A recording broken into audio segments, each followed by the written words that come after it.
canonical text, we have 12 images of her, and she is simply Mary Magdalene as the faithful witness who stands by the foot of the cross for the crucifixion, who goes to the tomb to anoint the body after Jesus' death. And then we see her at the resurrection.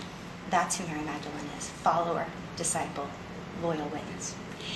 In the Gospel of Mary Magdalene, she is, in fact, much more. She is the preeminent leader of the Jesus community, that when all of the other disciples are still in a state of shock and fear, they turn to her saying, "Mary, show us the way, give us the teaching that you alone knew." And she is then lifted up to strengthen the hearts of her brothers. And she gives them a vision that she had that is very controversial in this text, but ultimately gives them a sense of being empowered to go out and become the disciples, the apostles that we know them to have become. The other texts that were found in Nag Hammadi and the other caves of Egypt also support this image of a very powerful leader. She's known in some of the texts as the woman who knew all. She's the one who best understands Jesus' message.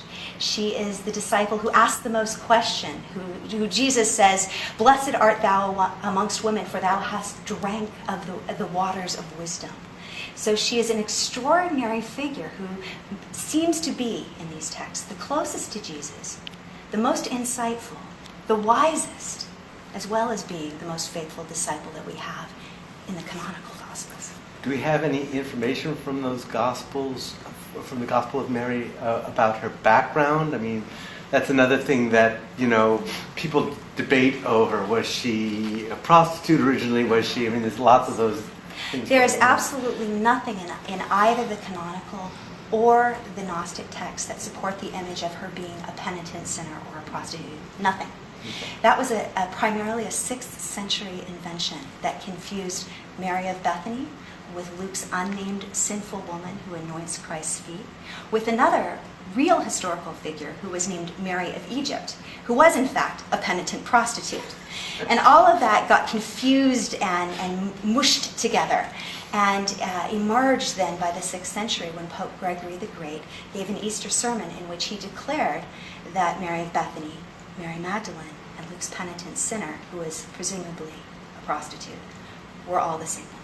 It's a 6th century invention. And why did he conflate those people? Why did he do that? Why did he do that? Exactly. Why did he do that? Yeah. You'll have many scholars who give you different answers, and the full range goes from that it was political propaganda to actually cut out a woman from a position of ecclesiastical power. There are a number of scholars who believe that. To this idea that in some ways he might have been very masterful trying to lift up an image, a new image that would inspire people. And what could inspire people more than this sense of whoever you've been, whatever you've done, if you have done the worst thing in the whole wide world, there's still hope. There's still hope. Because if this woman who did the worst thing that a woman could do in 1st century Palestine, to be an adulteress or a prostitute, if she were to be the person that Jesus would first show himself to in his resurrected form, the first person to witness that act of extraordinary grace, well, then there's hope for all of us. And in the 6th century, that was a very powerful message as the Roman Empire was completely collapsing, that there was a sense that people needed to have, that there was hope, no matter what they had done, no matter what despicable acts they had done. If this could happen to a lowly woman, the lowest of the low, well, then maybe they too would be someone who would be able to have a sense of mercy, grace, and forgiveness.